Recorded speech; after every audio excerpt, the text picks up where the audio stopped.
का तेजांतरे नाटोपे गोमित मनस्विंपे. एक मिनिट दुसरं प्रकरण काढते. नाचे भवे तया चैतन्याचे धावे कारुण्य जो के. अविद्येची आडवी जेव्हा जीवावर अविद्या आडवी आणि भगवंता जाण्याला बुद्धीला गमती, त्या बुद्धीला अज्ञानामुळं दुःख भोगावं लागतं आणि ते दुःख बंद करायला सद्गुरूला धावून येतात. तया चैतन्याचे धावे कारुण्य जो की. त्यांना करुणा येईल. सद्गुरूला काय ती जीवाची करुणा आणि ते करुणेमुळे त्यांना प्रेम येतं आणि दुःख संपवण्यासाठी सद्गुरू धावून येतात आणि बुद्धीचं अज्ञान घेऊन टाकतात आणि बोधामृत देऊन जीवाला ब्रह्म करतात. हे सद्गुरूचं कार्य आहे. म्हणून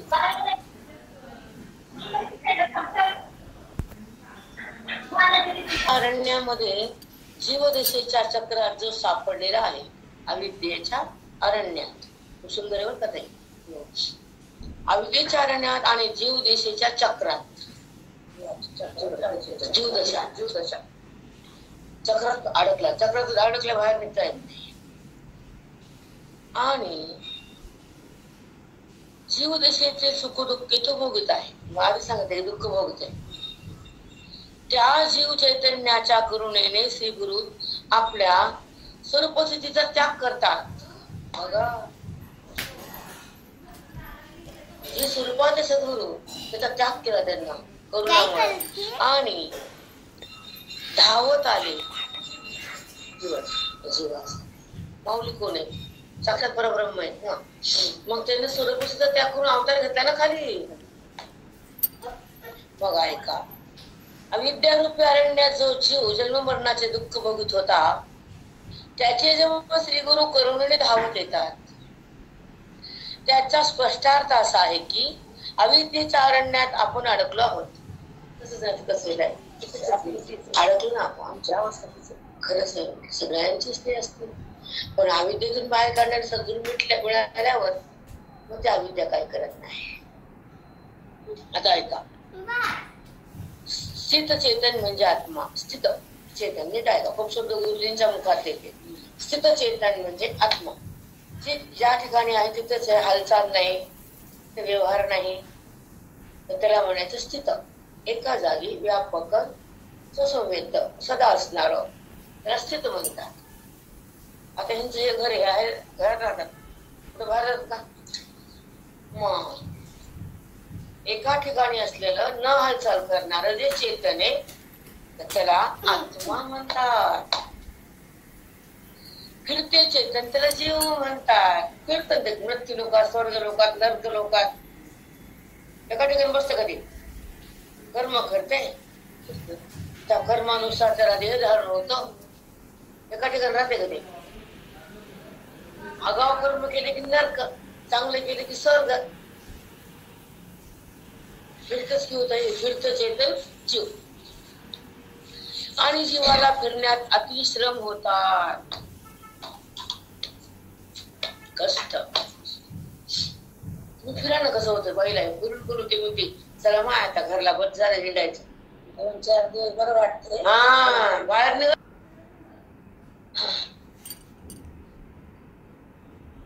आणि त्या जीवाला अनेक दुःख भोगावे लागतात फिरण्यामध्ये.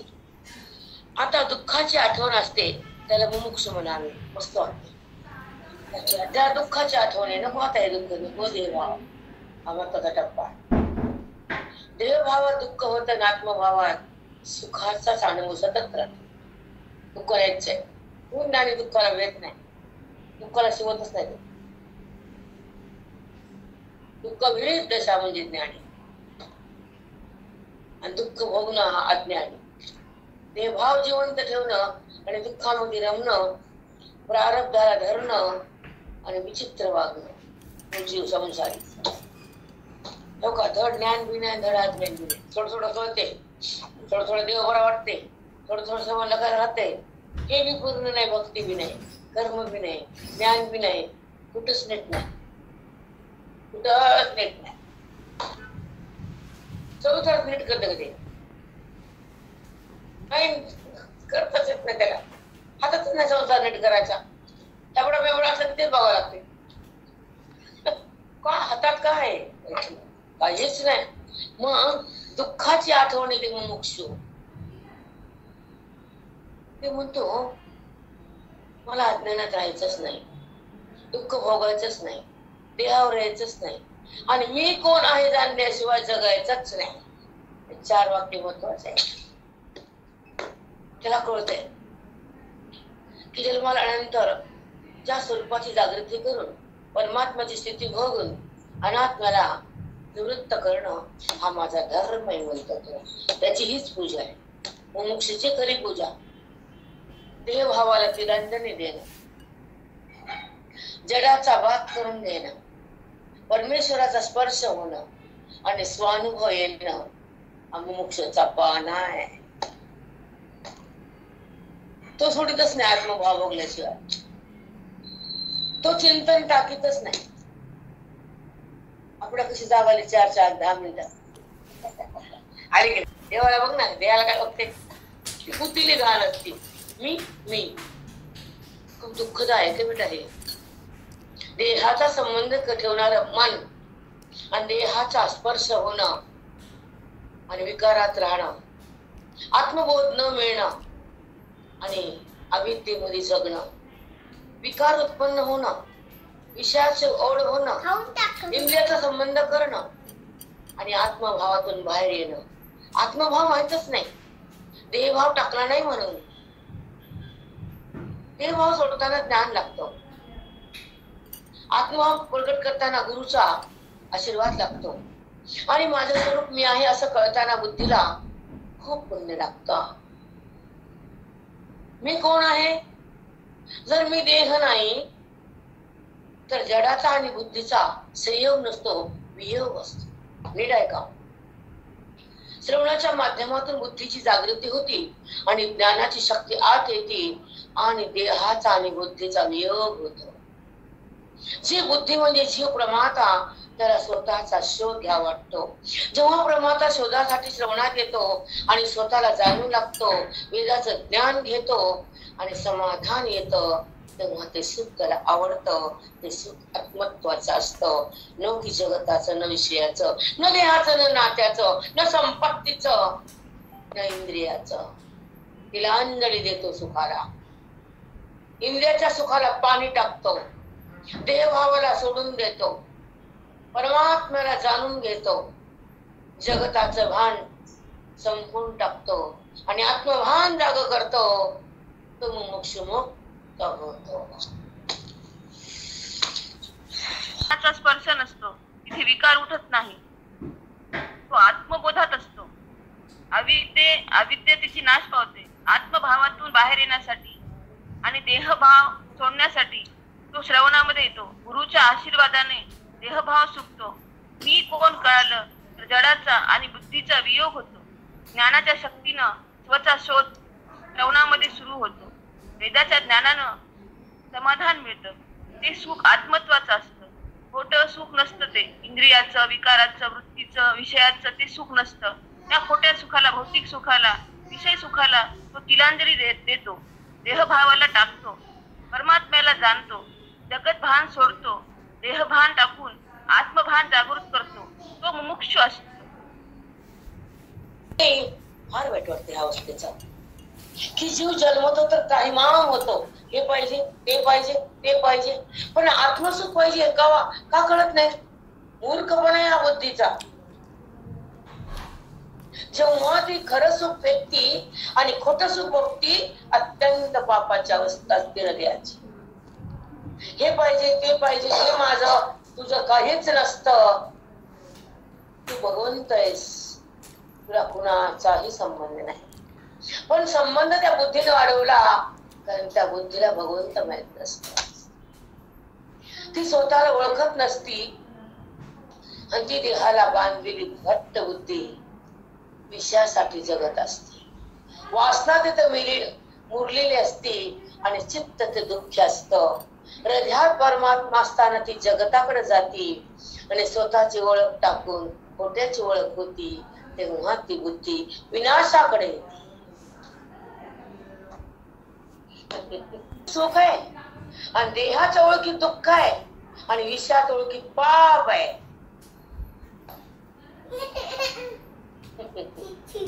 पंचविषय भोगणार अंतःकरण विषयच मागताय. स्पर्श शब्द स्पर्श रूप रसगंध 5 विषय तुमच्या माग भूतासारखे लागले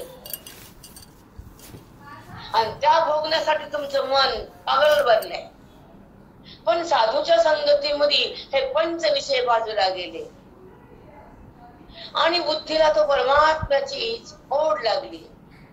श्रवणाची चाळ तयार झाली आणि बुद्धी भगवंताच्या आत आली. ती सेवा करी, ती भक्ती करी, ती शक्ती करी, ती मुक्तीच बरी. ताकामध्ये मीठ भरा आणि फोडणी भरा, दूध पे ना. घुरट घुरट ताक पे पितात.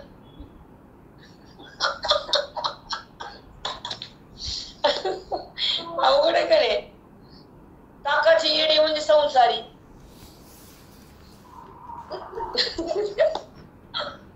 अक्कलीचा पता नाही. आयुष्य वाया गेले कळत नाही आणि देहाचा संमत संपत नाही आणि मी कोणत्याच्या पापडा करत नाही.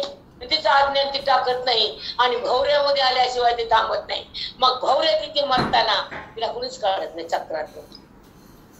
शेवटी कुणी काढते का? मग आपलं आपण बाहेर निघा की आपले आपण करा सोडवणं. संसार बंधन तोडावे की ज्ञानदेव ध्यानी रामकृष्ण वाळा हृदयी जिवाळा श्रीमूर्ती दया. तो हृदयाते परमात्मा श्रीमूर्ती म्हणलंय त्याला. बाहेर कशाला बघता? टकमक टकमक हे मध्ये रस्त्यावर बसली बाई दारूच कडे ना घराचं मरशील उन्हात. कळत नाही हे अंतरंगात काय येत नाही. अभेद भक्ती का होत नाही? ते अंतरंग का आहे कवर बस आणि कधी कवर कर्म करा त्याचे पुण्य भरा. आता हे कर्म करते पुण्य भरते, पुन्हा जन्म आले तर पुन्हा मरते, पुन्हा दुःख आलं समोर पुन्हा मंदिरात. आत्ममंदिरात मरणार ते मंदिर किंवा आत्ममंदिर कोणचं खरं मंदिर? आत्ममंदिरामध्ये तो परमात्मा विराजमाने. ती सुखाची खाणे, ती तुझी तुलाच जाणे. तो भक्त महाने, ते तू त्याला जाण की माझे तुला आणे.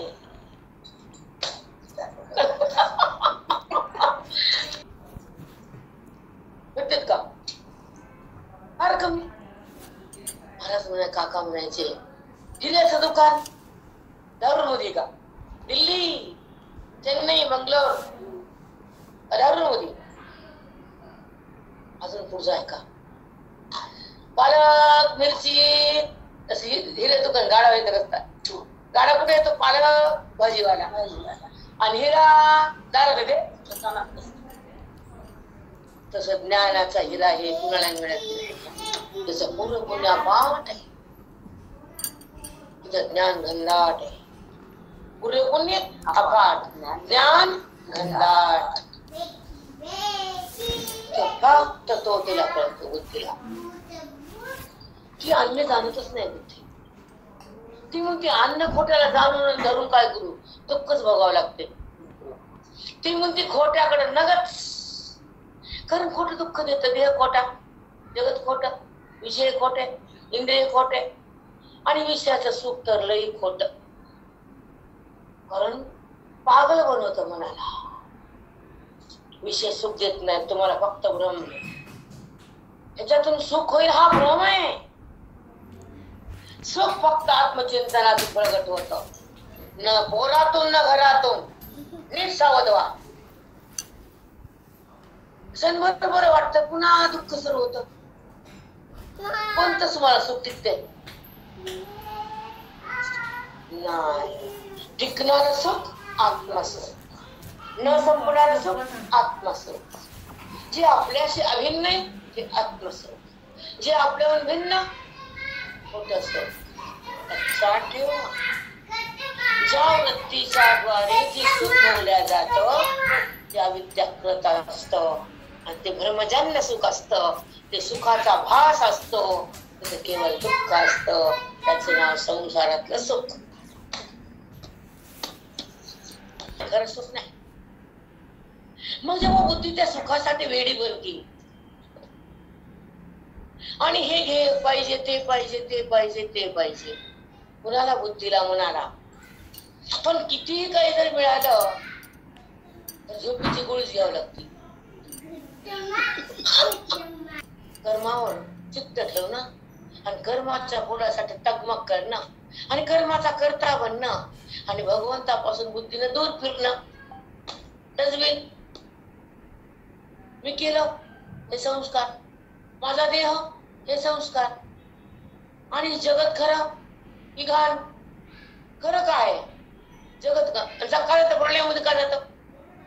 प्रलयामध्ये सृष्टीचा नाश आहे, पण अविनाशी जातो का सृष्टी? प्रलय होतो का अविनाश परमात्म्याचा? आणि तो तर मीच आहे. मग माझा प्रलय नाही तो मी, ज्याचा प्रलय होतो तो मी नाही. हे समजत नाही बेटा. जेव्हा ज्ञानाची अवस्था तयार होती, बुद्धी वृद्धिंगत होती, परमेश्वराची स्थिती प्रगट होती, देह बुद्धी निघून जाते, आत्मभाव जागृत होतो, सुखाला सुरुवात होती, दुःखाची माती होती, तेव्हा अनुभूती आत्म्याची येते. तो खरा भक्त, तो खरा मुक्त, तो खरा विरक्त, तो परमात्मा बनतो. हे ज्ञान कुठे पुस्तकात नाही ना मार्केटमध्ये नाही. महाराज म्हणायचे हे जर भेटला असं विकत तर श्रीमंतांना आपल्यापर्यंत येऊच ते नसतं. आत्मसुख जर मार्केटिंग झालं असतं तर आमच्यासारख्या गरीब आलंच नसतं. बरं झालं पैशाने मोक्ष घेता येत नाही म्हणायची, विनोद करायची. नाही पण खरं बी नाही, परमार्थ आजकाल नाही. कळते का? तेच काय पाहिजे, पैसे मोक्ष आणि पैशाशिवाय परमार्थात आला.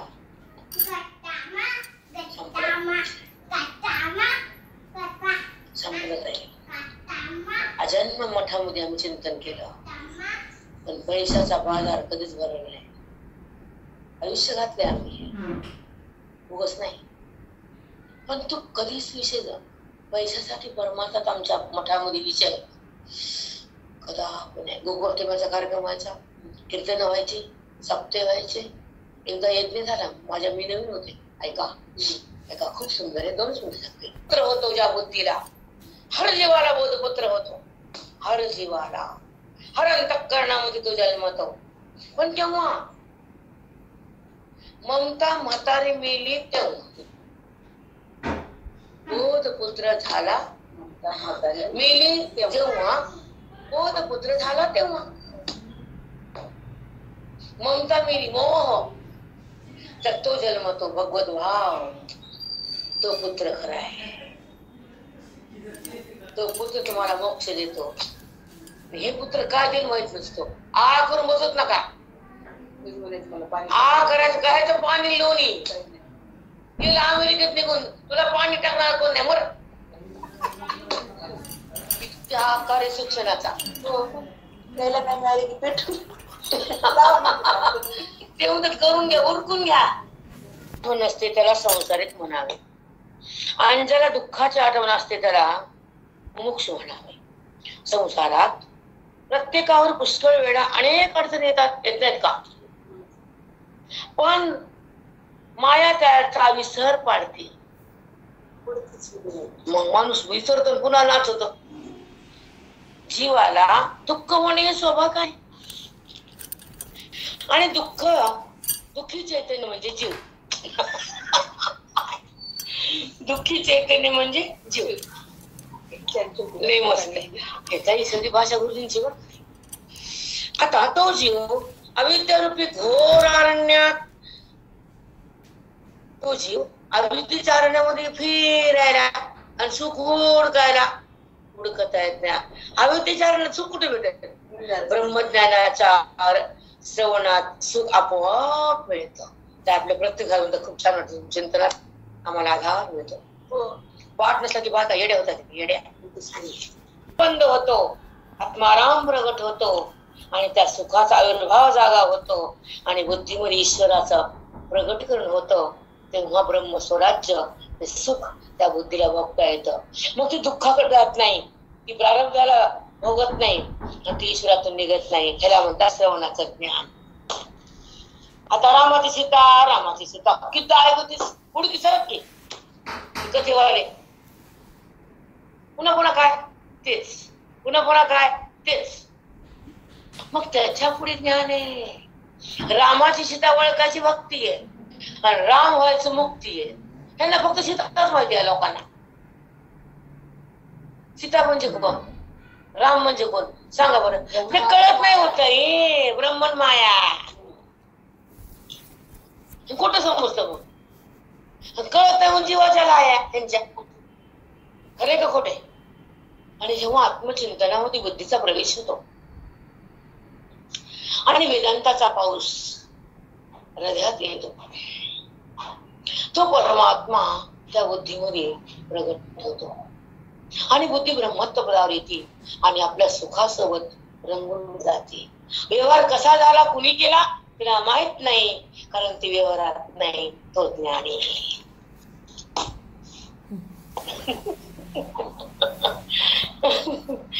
कारण ही शक्ती ज्ञानाची, भक्ती हृदयाची, मुक्ती वेदाची, स्थिती अंतःकरणाची, ती व्याप्ती परमेश्वराची. ही सगळी भाषा वैदिक आहे. प्रवचनात मी करताना कळत कुठे माहिती नाही बेटा, हे नाही मिळत. कपाळ्या ओलांडून पुढे जावं. भक्तीच्या पायानंतर मुक्तीचं मंदिर उघडावं. कुठे कळतं बऱ्याला मुक्ती माहित नाही आणि भक्ती नीट नाही. शक्तीच्या द्वारे भक्ती हे पाहिजे म्हणून तुझं करते. न मागता करणं मरणं. न मागता करणारे फार कमी, भीक मागणारे खूप.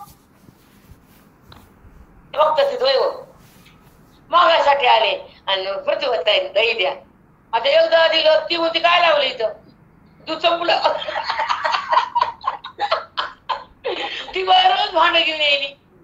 तुमच्यात म्हशी की तू घे ना म्हैस. मग लोकांची म्हैस ती आपल्या म्हैस आणखी मार्केट मधून.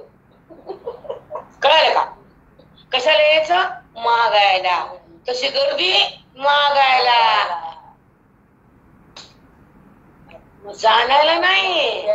मग गर्दीमध्ये काय असतं, मागणं असतं. श्रवणामध्ये कळणं असतं आणि मोक्षामध्ये सुख असतं. हे माणसाला कळतच नसतं. आम्हाला कळत.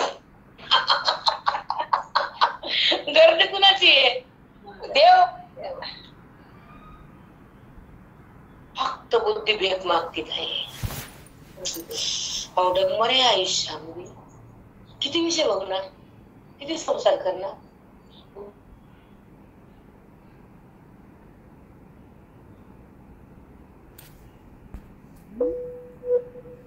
जवळ व्हायचं, त्याचं रिंगण असतं, त्याची मांडणी असते, विधीचं विधान असतं की त्या ठिकाणी अमृत पडतात.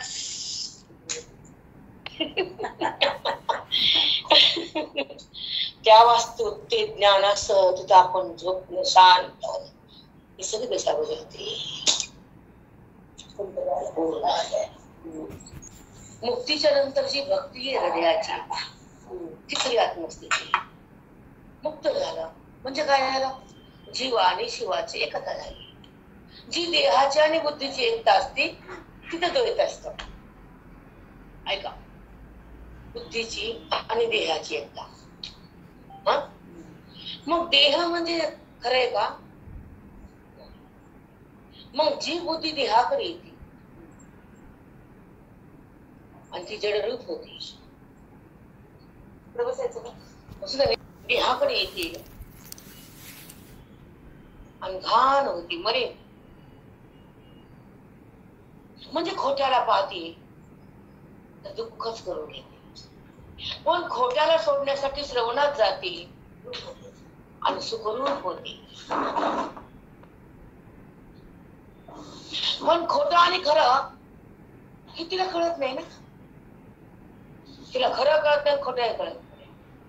कारण संसारिकाला खोटं खरं काय कळणार, पुण्यच कमी ना. ज्या बुद्धीला खरं कळतं, ज्या बुद्धीला खरं मिळतं आणि ज्या बुद्धीमध्ये खरं प्रगटतं, ती बुद्धी ब्रह्म संपूर्ण का. ती बुद्धी आपल्या मोहिमेत कोण कशा काढताय नंतर बघत पाहिजे. आणि देहात एकता होते, तिथे ती बुद्धी जडरूप होते, ती बुद्धी घाण होते, मलिन होते, खोट्याला पाहून दुःखी होते. आणि जेव्हा खोटं सोडायला श्रवणात जाते तर ती बुद्धी सुखरूप होते. खरं व खोटं तिला कळतं, खरं मिळतं, खरं प्रगटतं. ती बुद्धी आपल्या महिमेत ती वाक्य सोडले शेवटचे तू. खरं कळतं, खरं मिळतं आणि खऱ्यासाठी त्या बुद्धीत खरं प्रगटतं. खरं म्हणजे परमात्मा आणि खोटं म्हणजे जगतरूपी अनात्मा. खोटं समजत आहे भाषा ही, सांगा ना. बरं हे समजत नाही त्याला त्याचं काय धंदे नाही. जो परमार्थ करतो तो खरा परमार्थ दूर राहतो आणि हा परमार्थ आता थांबून पुढचा रस्ता जेव्हा संताकडे जातो त्यांना कुठे मार्ग मिळतो. अधोगती आहे. भक्तीचा शेवट ज्ञानात झालाच पाहिजे, ज्ञानानं अज्ञान गेलंच पाहिजे आणि जन्म मृत्यू थांबलाच पाहिजे, परमात्मा कळलाच पाहिजे, देहभाव जळलाच पाहिजे आणि आत्मत्वाचा अनुभव भोगलाच पाहिजे. मा तिकडं कुठे कुठे बोलायचं, कुठे झुलायचं आणि पण स्वतःची ओळख जर नाही तर तुझ्या पदरात काय आहे? काय आहे? पदर फाटला महाराज म्हणायची. फाटका पदर काय माती. मग परमार्थानं मोती मिळतो. मग परमार्थात ये ना. एक जन्म थोडस सहन करायचं आणि कोटी जन्माचं पाप धुवायचं. त्याचं नाव श्रवण. कळतं का? कोटी जन्मामध्ये तुम्ही भगवंताला न जाणता जन्मलात मेलात, आईच्या गर्भात आलात, नाना योन्यामध्ये फिरलात आणि देहाला तुम्ही धरलं. वासना तिथं मुरली, चित्त तिथं पेरलं आणि दुःखानं तुम्हाला धरलं. तर तो दुःख फक्त साधू बंद करतात. दुःख संपवण्याचं ठिकाण फक्त परमार्थ आध्यात्मिक. तिथे दुःख उगवतच नाही, सुख संपतच नाही, अज्ञान टिकतच नाही, तिथला राम बाहेर येतच नाही. मग तिकडं उल्लंघन करावं, देह मिळाल्यानंतर मुक्तीच्या घरात राहावं आणि बुद्धी दिली तर ब्रह्म व्हावी. हाय का अकलीचे कांदे? आपण आपला कल्याणाचा मार्ग नाही स्वीकारला तर तुझं पोरग सोडित नाही, तुझा बाप सोडित नाही, तुझा पती सोडित नाही, तुझी माता सोडित नाही. अकलीचे कांदा नाही तुला. तू जरा माझं म्हणते प्रेम करतीस हा व्यवहार आहे, पण भगवंताला प्रेम करतीस हा तुझा उच्चांक आहे. भगवंताला हाक मारतीस तुझी भक्ती आहे आणि भगवंत बनतीस ही तुझी मुक्ती आहे.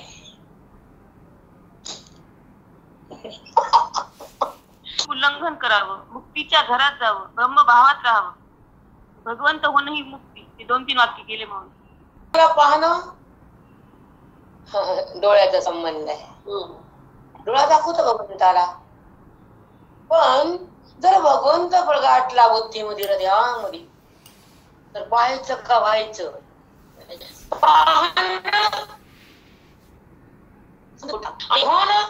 संबंध ज्ञानाचा तो प्रगट होतो तर हे भावंद होतो, पाप पुण्य खत्म होतो, अविद्या नष्ट होती, भक्ती स्पष्ट होती, ईश्वराची अनुभूती येते. नाही बुद्धी ईश्वर होती.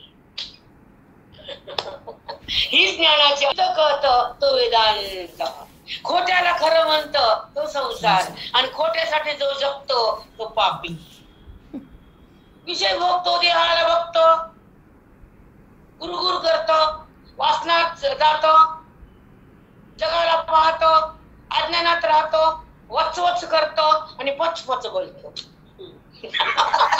हा मांग आहे. बोधा चांग देव आहे. चांग क्रोध मांग बोध चांग. चांग मुक्त झाले की नाही 65 वयात.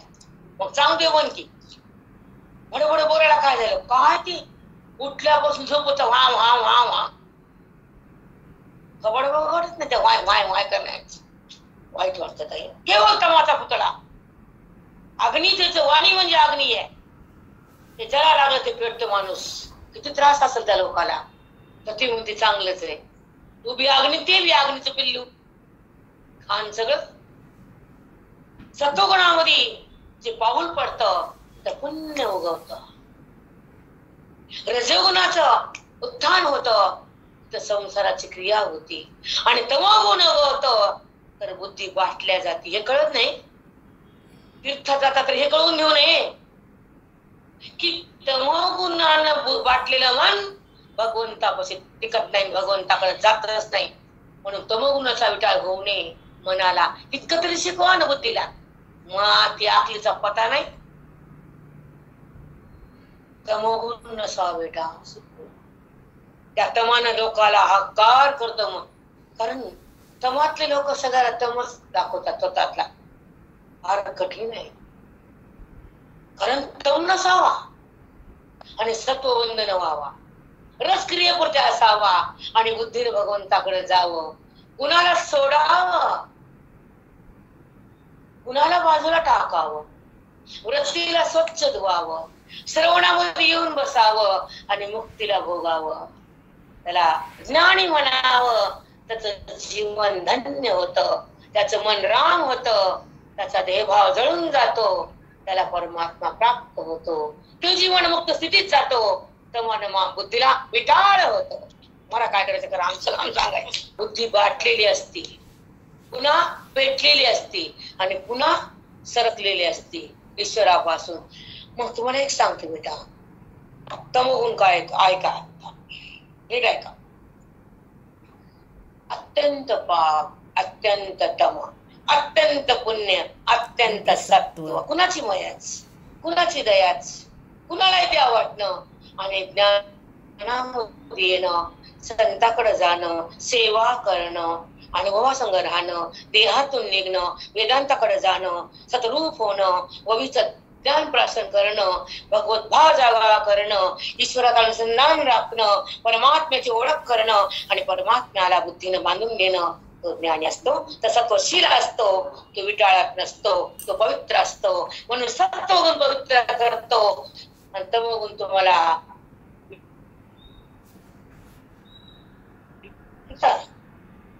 किती घाण आहे. कळावं की तम कशामुळे राहतो आपल्यापाशी. आणि ज्या घरात तम आहे तिथे सुख नाही वास करत, ते लक्षात ठेवा. ज्या बुद्धीत, ज्या देहात, ज्या मनात, ज्या व्यवहारात तमोगुण आहे, तो व्यवहार पण बरखास्त होतो. दुकानामध्ये तमोगुणी बसला, गिऱ्हाईक येतं का? येते बेटा? किती गोड बोलावं लागतं व्यवहारामध्ये. संसार कम गोड बोलत नाहीत. हा, कारण तिथं पैसा कमवायचा असतं म्हणून लाळ चाटते, शब्दांना मारायचं म्हणून भडकते.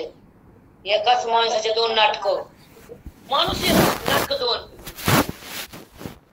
किती अवघड आहे. समभाव ठेव ना, शांत राहा ना, तत्वात ये ना, शुद्ध हो ना आणि परमात्म्याची ओळख करणं लाखातून एखादा. आणि सत्वगुण का नाही? तुझं पाप आहे का नाही, टाळ नाही काय?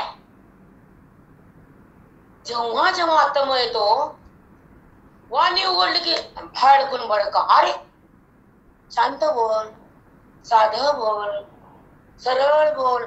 वाणी उघडली की भडकच, चित्ताला हात लावला की आगच. तसं या पाहिजे आगच. तोंडावून तर कळतच नाही.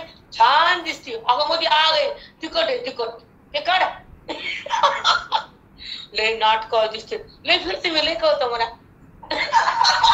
तयार होतो संस्कार असतात जन्मांतरीचे. ती बाई साधं बोलतच नाही, बोल की फडा फडा फडा फडा फडा. आता आता आता अगं शांत हो, समोरच्याला प्रेम दे, तर संसारात सुख आहे. ज्या घरात आनंद आहे तर ते ईश्वर नांदतो. सुख म्हणजे कोण? आनंद. आनंद म्हणजे कोण? आत्मा.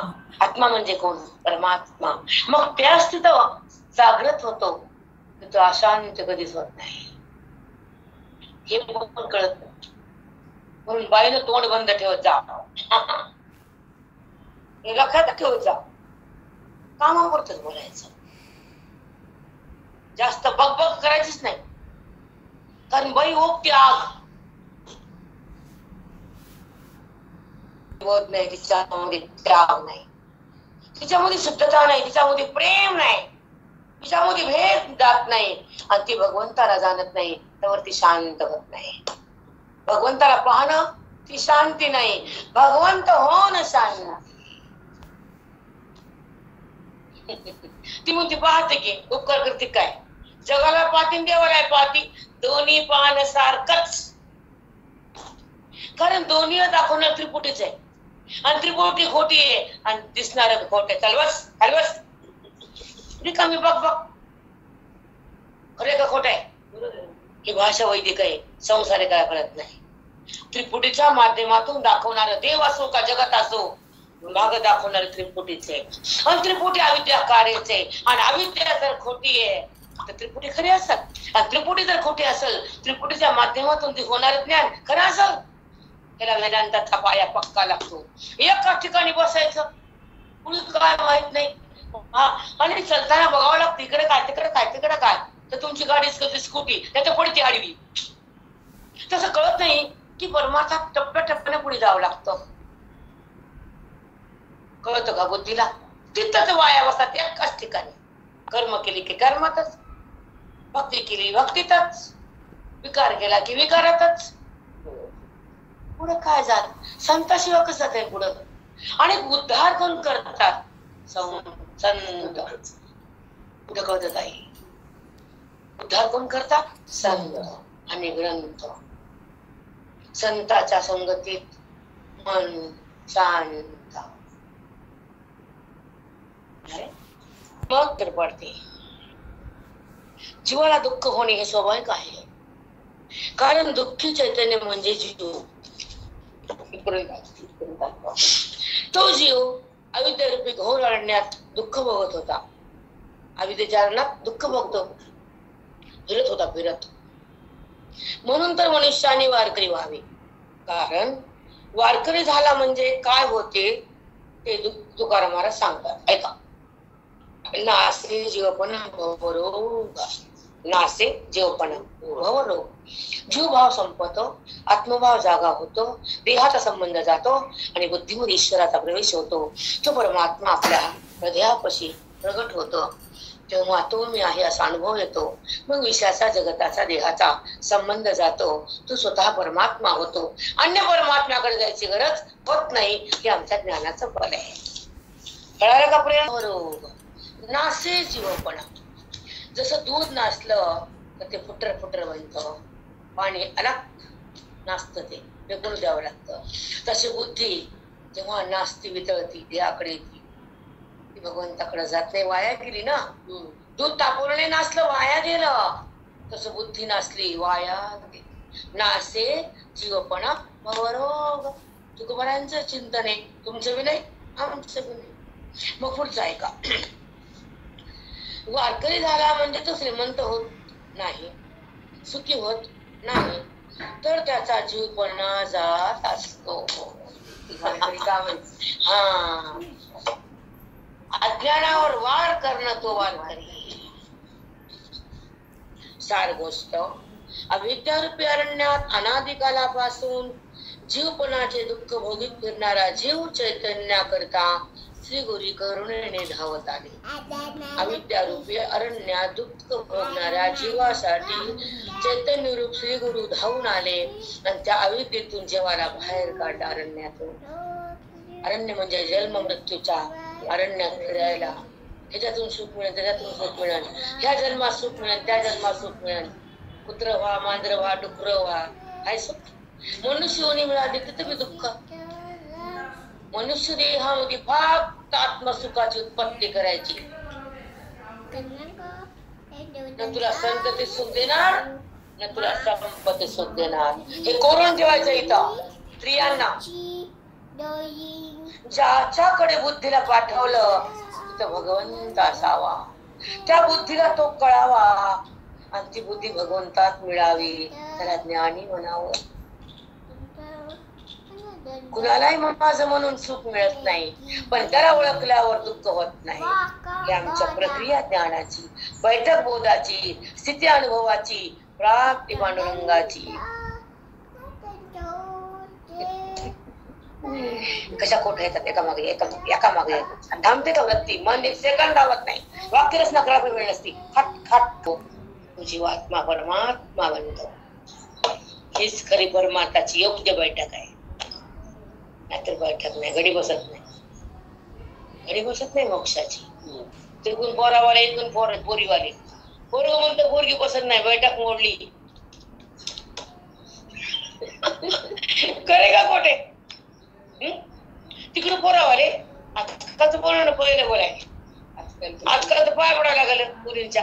तिकडे कळावं तिला, स्त्रीलिंगी बुद्धीला.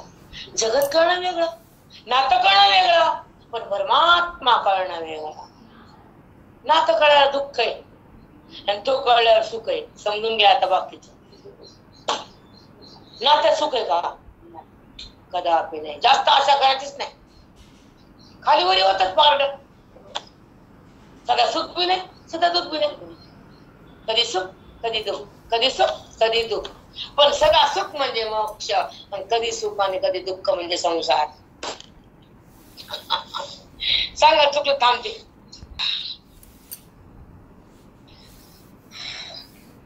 अविद्यारूपी अरण्यामध्ये अनादिकालापासून जीवपणाचे दुःख भोगत फिरणाऱ्या जीवाला जीव चैतन्य करता. हा जीव चैतन्य रूप आहे, पण दुःख भोगायला, त्या दुःखातून काढायला सद्गुरु काय आले? धावून आले. त्याची करुणा आली. क्यों? कुणाला संताला, बाकीला करुणा येते का? ते बघते तमाशा. तिथं असं व्हायला का अजून व्हावं, असं कशी चंडाळी होतो. त्या दुःखातून त्या बाईला बाहेर काढ ना, सुखीन त्या बाईला. ही प्रवृत्ती असावी, समभाव असावा. कुणाला शब्दाने दुखवणे, कुणाचा छळ करू नये, कुणाची उणीधुणी होऊ नये, आणि कुणाला तिरस्कार करू नये. कुणाचा द्वेष उत्पन्न होणे, तर तो पटकन राम होशील, नाहीतर तो हर्राम राहशील. आमची भाषा कडतरे, आपण भेट नाही कुणाला बोलायला. व्यासपीठ आम्ही काय करा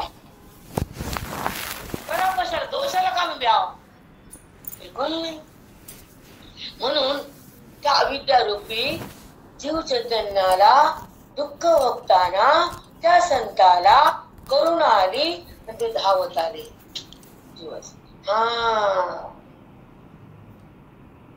आणि दुःखाला समाप्त केलं म्हणजे श्रवणातून.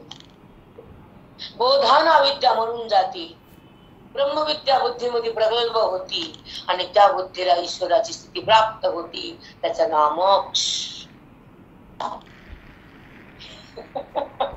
ती आंतरिक यात्रा करते ना बोधाची, ती ज्ञानाच्या मार्गावर जाते, आणि परमेश्वराला घेऊन ती बुद्धी परमेश्वर होती.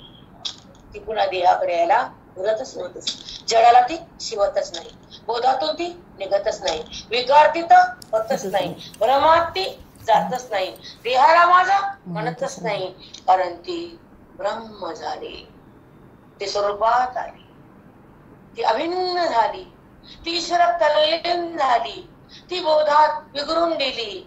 तीच ब्राह्मी स्थिती हृदयात उत्पन्न झाली. ती मुक्तीची स्थिती, ती भक्तीची रीती, आणि ती परमात्म्याच्या प्राप्तीची स्थिती. वैदिक काला कळतो बेटा, कारण हे शब्द आमचे कठीण असतात. वैदिक भाषा व्यवहारिक नाही येत. हे सगळं वेदांती भाषा आहे. ही सगळी बैठक वेदाची आहे. आंतरिक यात्रा करतो जीवाने गुरु करीत जावा. मी काय करता नरदेहात आलेल्या जीवाने गुरु साधना. तुम्ही अलीकडे इकडे ना, एक सुंदर स्थिती तयार होती. ती भक्ती, ज्या लहरी असतात बोधाच्या वेदाच्या, तिच्या मंत्राचं पाप जळून राग लहरी असावं.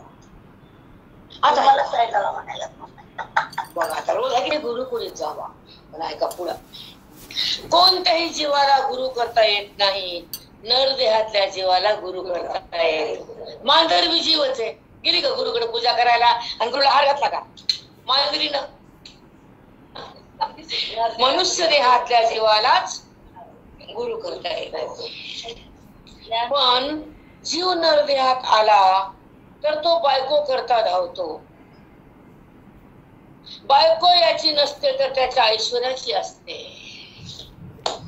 कळलं का? बाप तुमच्या घरी काय एकदा फोन आला एकाच्या घरी गेले मी. बायको याची नसते तर त्याच्या ऐश्वर्याची विद्येची असते, पण हा तिच्याच मागे धावतो. आणि श्री गुरु जीवाचा जीवपणा काढण्याकरता धावून येतात. हे तिच्या मागे धावतो, ती बायको सोन्या मागे धावती. आपलं तर विषय ठरला बाबचा. मला कळत नाही ते सोनं बँकेत आणि बायको धंदीत. मला एवढं आपण ते बँकेत पडलं की तुला काय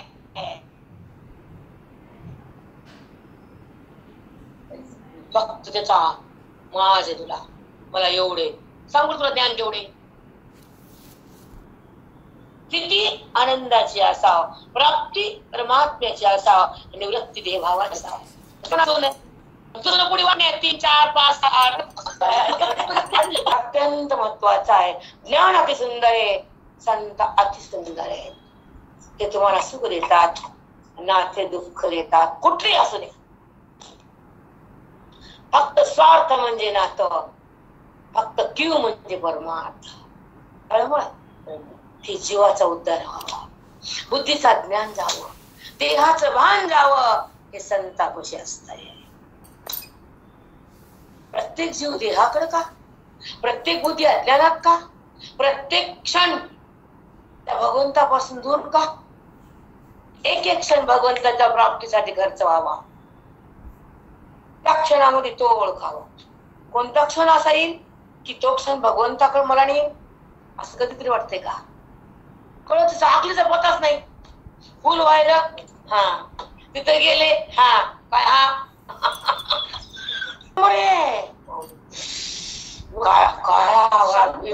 वाईट वाटत. आणि पुढीसारखा की मागचं कळणं, पुढे जाता येणं, जिथं राहायचं तिथे समजणं, काहीच शब्द बघायचे. भाव कुठे आहे? शब्दातला जो भावार्थच बुद्धीने ओढून घेता येतो का? घेता येत नाही.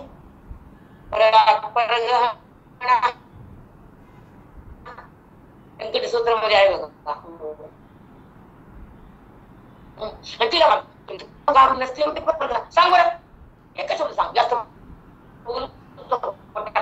तिच्या पुढे तो मिळतो प्रगटतो तो बालाजी, तो आत्मा राजा आहे, साम्राज्य देतो.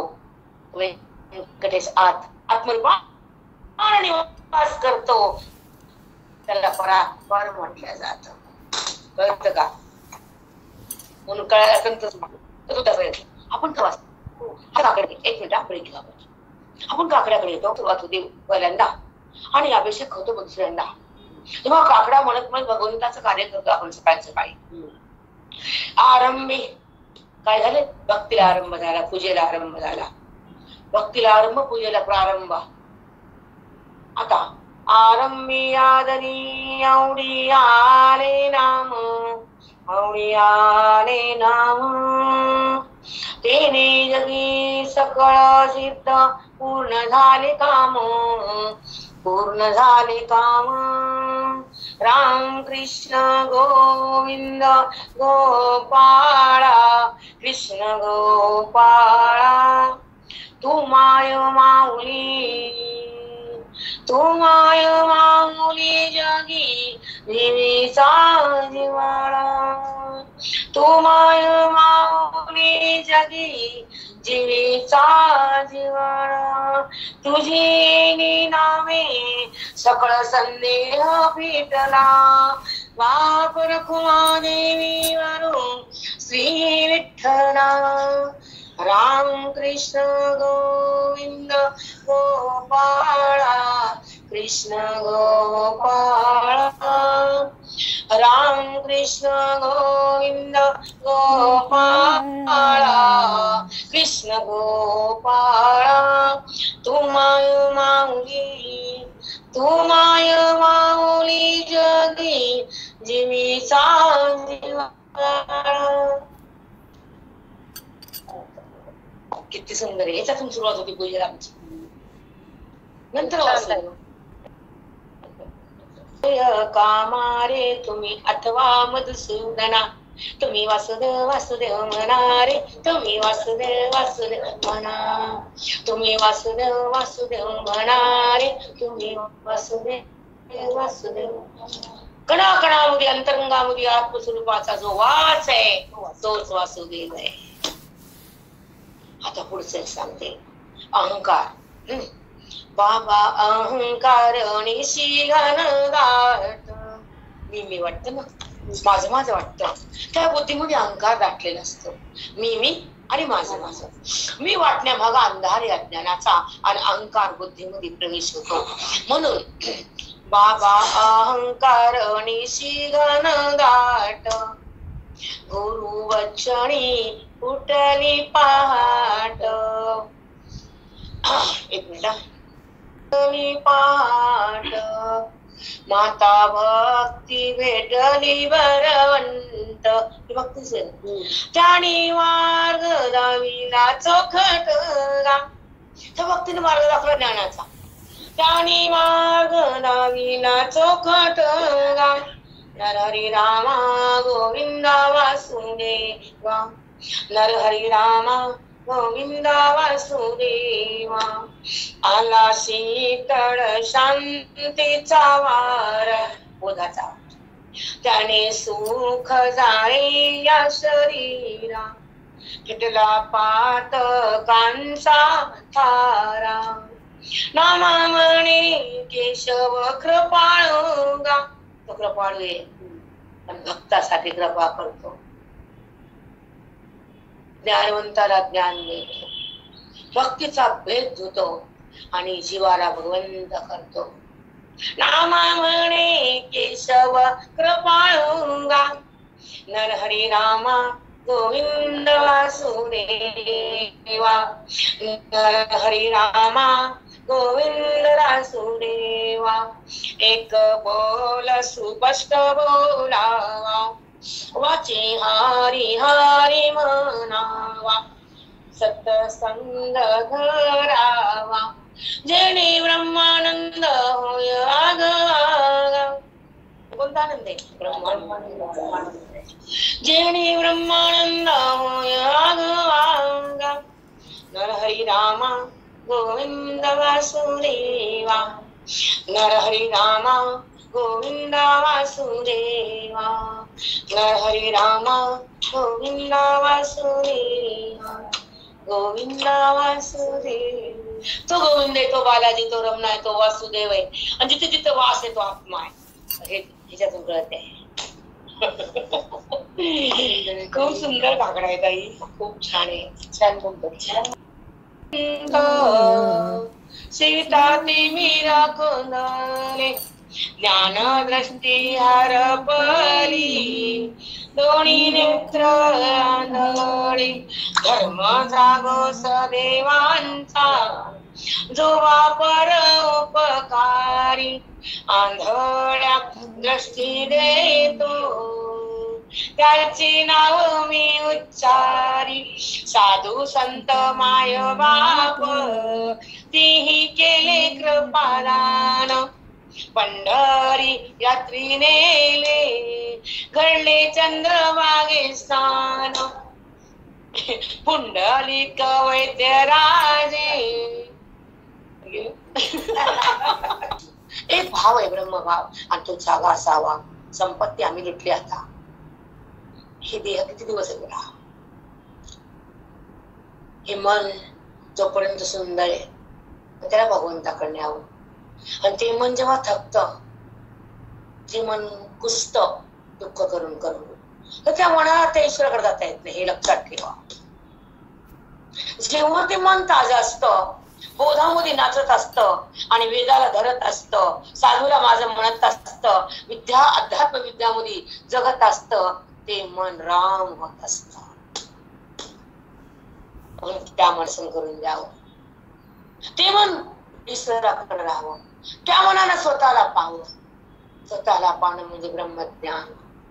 देहाकडे येणं म्हणजे अज्ञान, आणि वासना होणं म्हणजे पापाचं भान.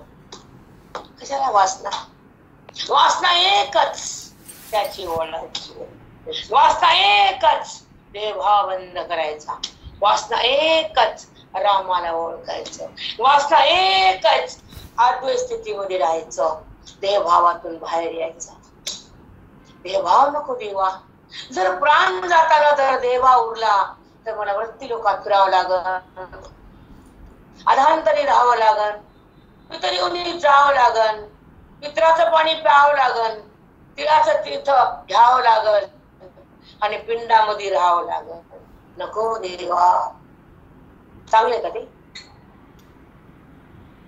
वर्षाला पाणी मिळतं, घंट्याला पाणी लागते. समजते का? हा, किती दुःख असेल त्या प्राणाला, त्या तो जीव एक लख प्रकाशात असतो. कारण तिथं बुद्धी अग्नीची ना, चेतना. बुद्धी अग्नीची आहे, बुद्धी उरली ना वासनेनं, आणि मन वायूचं. मग तो देह एक चमक रूपाने असा हवेत तरंगतो. वायू म्हणजे हवा आणि बुद्धी म्हणजे अग्नी, दोघं एकत्र म्हणजे तो लिंग देह. तो तरंगतो आणि त्या घरावर येतो, तिळाचं पाणी पितो. त्याला सगळं दिसतं कोण काय करायला. म्हणून ज्या दिवशी जे दान धर्म केलं सगळं बघतो. तुम्हाला म्हणते त्याचं ज्ञान सीधा वाटे की बाई खाती कोटी कोटी पण लाज नाही. आमचा ब्राह्मण वागतो, आम्हाला त्याला गाडी ठेवायला लागतात. ब्राह्मण आमच्या घरात एक नसते, 5, 10, 11, आणि त्याला वजन नेताना आम्हाला उचलून गाडी ठेवायला लागते. सांगू नये पण तुम्हाला करण्याकरता सांगावं लागते. आता आम्हाला गरज का तुम्हाला माकडा सांगायची? तुमची वाटे आम्हाला पाहते. तो तृप्त व्हावा, सतो तृप्त असतो. ते कसं आहे बाबूचं? आपल्याला करायचं का? त्याचं बाप त्याला देऊ देतोच. आपण कशाला सुख ठेवायचं? बिलकुल नाही. पण तो सूक्ष्म जेव्हा घरात येतो ना, तर तिला त्याला सगळं कळतं कोण काय करायला, कोण कुणाला छळायला. जिथं छळ असतो इतर दोष तयार होतो, तो त्याला धरतो. कळलं का? त्या घटनामध्ये काही नाही काय आघात होतात. भांडण, त्रस्त मन, लक्ष्मीमध्ये एक वृद्धता, बिमारीची प्रवेशता, मन बेभान आणि क्रोध. त्या घरामध्ये सतत भांडणे भांडणे भांडणे भांडणे. मित्र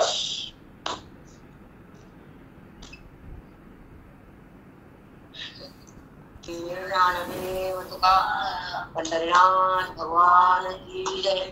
माऊली ज्ञानेश्वर महाराज की जय. सद्गुरुनाथ महाराज की जय.